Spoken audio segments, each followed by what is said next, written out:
अस्सलामु अलैकुम वरहमतुल्लाहि वबरकातुहू। आज जो मैं वीडियो बनाने जा रहा हूँ वो सवाल नंबर 5 है। फ़र्स्ट ईयर हो या सेकंड ईयर हो, ये नज़म के ख़ुलासे पर मुश्तमिल होता है।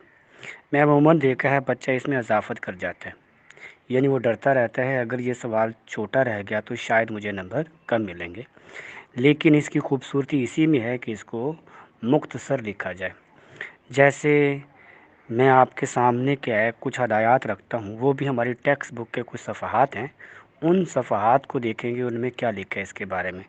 जैसे फ़र्स्ट ईयर की किताब की तरफ बढ़ता हूँ, सफ़ा नंबर 73 है जहाँ हम्द की मश्क है। उसमें सवाल नंबर 4 के तौर पे लिखा हुआ है कि लिखा ये है कि हम्द का ख़ुलासा 10 सतूर से ज़्यादा ना लिखें। तस्लीम और रज़ा 77 पेज है, इसकी मश्क में भी सवाल नंबर 5 के तौर पे यही बात लिखी है।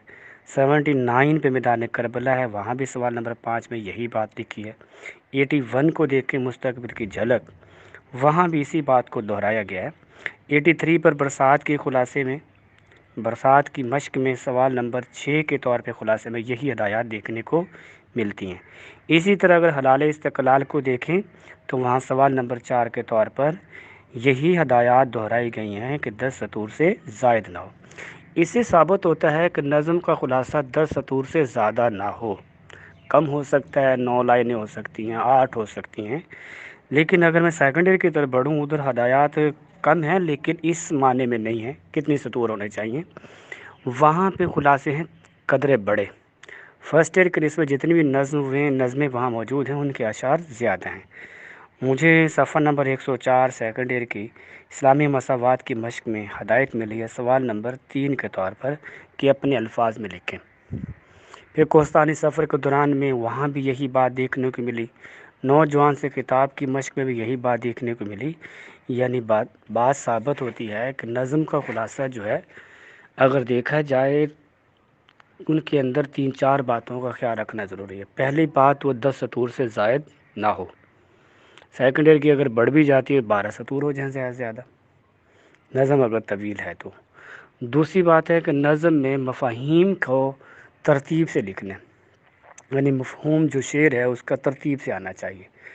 तीसरी बात यहाँ पे ये भी सामने आ रही है कि अपने अल्फाज में या आसान अल्फाज में लिखें। तो ये सारी हदायत जो हैं आपस में तकरीबन मिलती जुलती हैं। तो इसलिए अगर मैं कहूँ अज़ाफ़त क्या चीज़ है, अगर सवाल नंबर 5 में आप ये लिख देते हैं इस नज़म में शायर ये कहता है, ये सबसे बड़ी अज़ाफ़त है। आप उसको पहला जो शेर का मफ़हूम बनता है उसको भी इख्तिसार से लिखें। जैसे फ़र्स्ट ईयर की हम्द है, उसका पहले शेर का मफ़हूम बनता है अल्लाह ताला हर जगह मौजूद है लेकिन उसकी ज़ात का तयन करना नामुमकिन है। सेकंड ईयर में अगर हम्द का देखा जाए, अल्लाह ताला हर किसी को बराबर रिज़्क़ देता है, उसकी आम मेहरबानी से कोई भी महरूम नहीं। तो इसलिए इसको गौर से देखें। बाकी रही बात ये सामने आपके प्रेजेंटेशन है, इसको गौर से देखें कि प्रेजेंटेशन में मार्कर का इस्तेमाल है, चीदा चीदा मार्कर का इस्तेमाल खूबसूरत लगता है। अगर आप मार्कर का इस्तेमाल ज़्यादा कर देंगे, वही मार्कर का इस्तेमाल उसकी बदनुमाई बन जाएगा। तो कोशिश करें जिस अंदाज से मैंने आपको ये खुलासे सामने रखे हैं और मैंने सारे खुलासे आपके सामने पेश कर दिए हैं, इनके मुताबिक आप खुलासे को देखें। मुझे दीजिएगा इजाज़त। अस्सलामु अलैकुम वरहमतुल्लाहि वबरकातुहू।